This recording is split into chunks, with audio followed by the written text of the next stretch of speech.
जब आप राखी बांधते हैं तो क्या आप सिर्फ एक रस्म निभा रहे होते हैं या आप एक वचन दे रहे होते हैं? वचन सिर्फ अपनी बहन को या उस पूरी दुनिया को जिसमें आप दोनों जीते हैं? आज हम रक्षाबंधन की बात करेंगे, लेकिन मिठाई, गिफ्ट और फोटो सेशन से आगे बढ़कर हम देखेंगे इसका इतिहास, समाजशास्त्री आधार और आज की दुनिया में इसका नया अर्थ। एक ऐसी दुनिया में जहां सबसे बड़ा संकट भाई बहन का अलग होना नहीं, बल्कि इंसान का अपनी धरती से अलग होना है। क्या आपको लगता है रक्षाबंधन हमेशा से भाई बहन का त्योहार था? नहीं। वैदिक युग की बात करें तो यजुर्वेद और अथर्ववेद में रक्षा सूत्र का उल्लेख मिलता है। तब यह सिर्फ रिश्तों का त्योहार नहीं था, बल्कि युद्ध से पहले, यात्रा से पहले या यज्ञ से पहले पुरोहित राजा या योद्धा की कलाई पर रक्षा सूत्र बांधते थे। मंत्र बोला जाता था, येन बद्दो बलि राजा, अर्थात जिस सूत्र ने बलि राजा को बांधा था वही सूत्र तुम्हारी रक्षा करे। यह सुरक्षा सिर्फ तलवार या दुश्मन से नहीं, बल्कि अशुभ शक्तियों, अनिश्चितताओं और भय से था। उस समय भाई शब्द सिर्फ रक्त संबंध नहीं था। एक गांव का हर आदमी, हर योद्धा, हर साथी भाई था।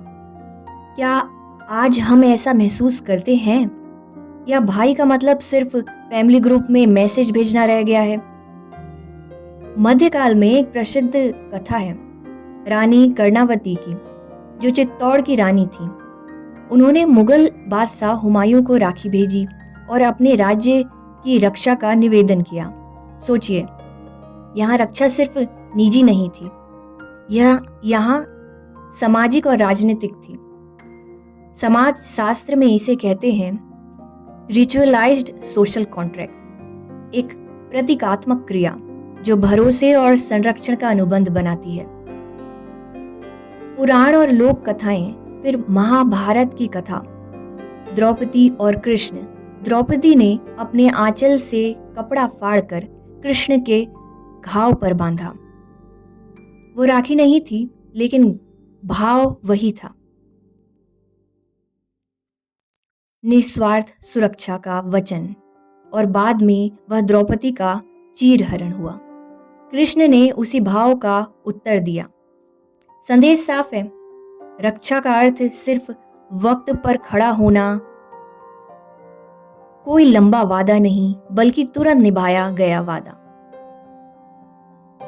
अगर राखी का मतलब सिर्फ सुरक्षा है, तो सवाल है, सुरक्षा किससे? दुश्मन से या चोर से, या उस गहरे डर से कि मैं अकेला हूं, मेरे लिए कोई नहीं? रक्षाबंधन को समाजशास्त्र में समझें तो यह एक रिसिप्रोकल ऑब्लिगेशन है। तुम्हारा मुझ पर अधिकार है और मेरा तुम पर कर्तव्य। यह कर्तव्य सिर्फ शारीरिक रक्षा नहीं, बल्कि मानसिक, सामाजिक और नैतिक सुरक्षा भी है।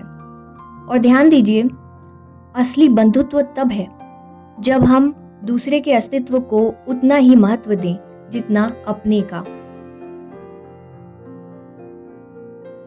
यह त्योहार हमें याद दिलाता है, रिश्ते जन्म से नहीं, जिम्मेदारी से टिकते हैं। समाज में बदलाव, लेकिन समय बदला। औद्योगिक क्रांति, शहरीकरण और न्यूक्लियर फैमिली के दौर में भाई बहन का अलग अलग शहरों में रहने लगे। अब त्योहार फोन कॉल, व्हाट्सएप फोटो और ऑनलाइन गिफ्ट कार्ड में सिमटने लगा। रक्षा का असली भाव धीरे धीरे रस्म में बदल गया। आज अगर कोई द्रौपदी पुकारे, मेरी रक्षा करे, मेरी रक्षा करो, तो वह किससे रक्षा चाह रही होगी? किसी दुश्मन से, या सूखते जंगल, जलती धरती, घटते जल स्रोतों से?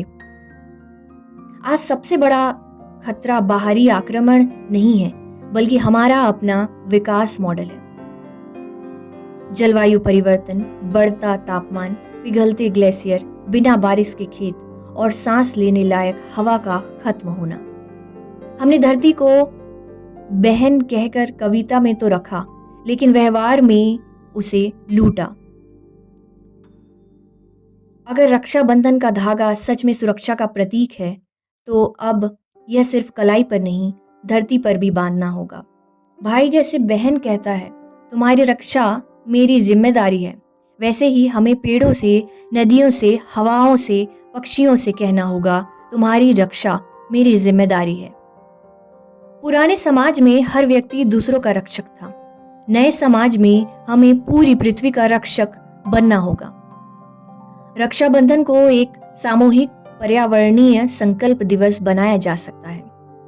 उसी दिन एक पौधा लगाना, प्लास्टिक कम करना, जल संरक्षण की शपथ लेना, यह भी राखी का असली अर्थ हो सकता है। रक्षाबंधन का असली अर्थ तब पूरा होगा जब यह सिर्फ रिश्तों का नहीं, बल्कि अस्तित्व का उत्सव बने। धागा सिर्फ दो हाथों के बीच न बंधे, बल्कि मनुष्य और प्रकृति के बीच बंध जाए, क्योंकि जब तक धरती सुरक्षित है, तब तक हम भी सुरक्षित हैं।